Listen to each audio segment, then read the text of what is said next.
Out of all the crazy alpine ascents the island town of Sitka covertly offers, few give more bang for your day hike buck than Sugarloaf Mountain. Stuck across Silver Bay, there isn't that much online as how to actually hike it.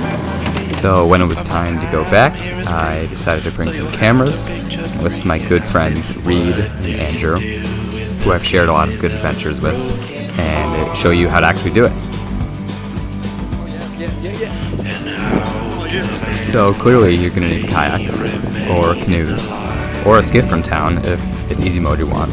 But paddling across Silver Bay is pretty unbeatable in my opinion. You can launch from a few places, but from Herring Cove is definitely the easiest. It's about 1.5 miles, almost directly south from Herring Cove. This video doesn't show is that I'm doing all the work while Chris is taking the, just sitting around taking the videos. And it goes without saying, but monitor the conditions before you go. The rain, the tides, and especially the wind. Sugarloaf's got a lot of fun camping spots, but doing so against your will because the wind picked up terribly and you can't get back across the bay is less fun. This second little cove at the ridgeline's end is the best spot to stow the kayaks and start the ruck up behind the beach.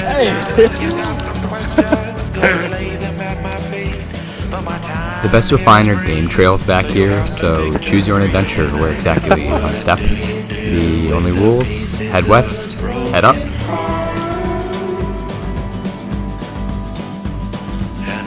At 400-ish feet, you want to curve northwest and cover the land of felled trees. Some are crisscrossing on top of one another so much that you're balancing on a trunk that's 10 to 15 feet off the ground. It can be slow moving at times, and the Erasable might suffer a little bit, but if you're patient enough, getting through is kind of more like an intriguing obstacle course puzzle of sorts. I have no idea. We're not your servants. 1,000 feet was snow line. Past that, it's just a straight shot west to the top of the mountain. That would be nice. I love a banana split. For how close it is to town, Sugarloaf's subtle beauties remain pretty much untouched. Hopefully, if you get out here yourself, you'll have the common sense to keep it that way. When light begins to pour through the trees, know that this steep incline is the last one, and then the sky unfolds.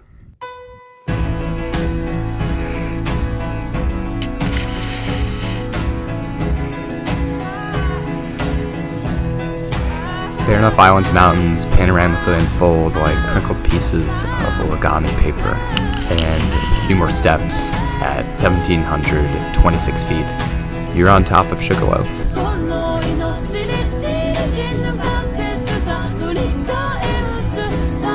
3, 2, 1, do something! Oh, on top of Sugarloaf! Damn, some might say we're the cherry on top of Sugarloaf. I don't know where I got that from. I don't know. Where did he get that from?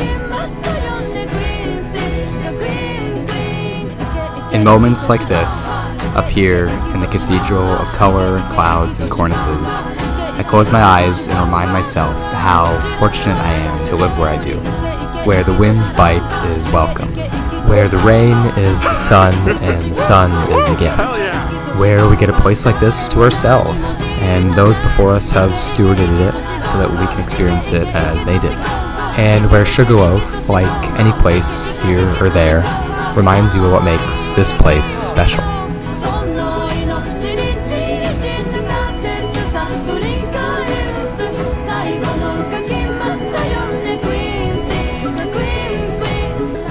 Sunset isn't that far off, and we decided to make our way down. From Herring Cove to Herring Cove, it took us about 5 hours, and it might take you anywhere from 4 to 7. Here's to your own wonderful day in the Alpine. Why'd you do me dirty like that?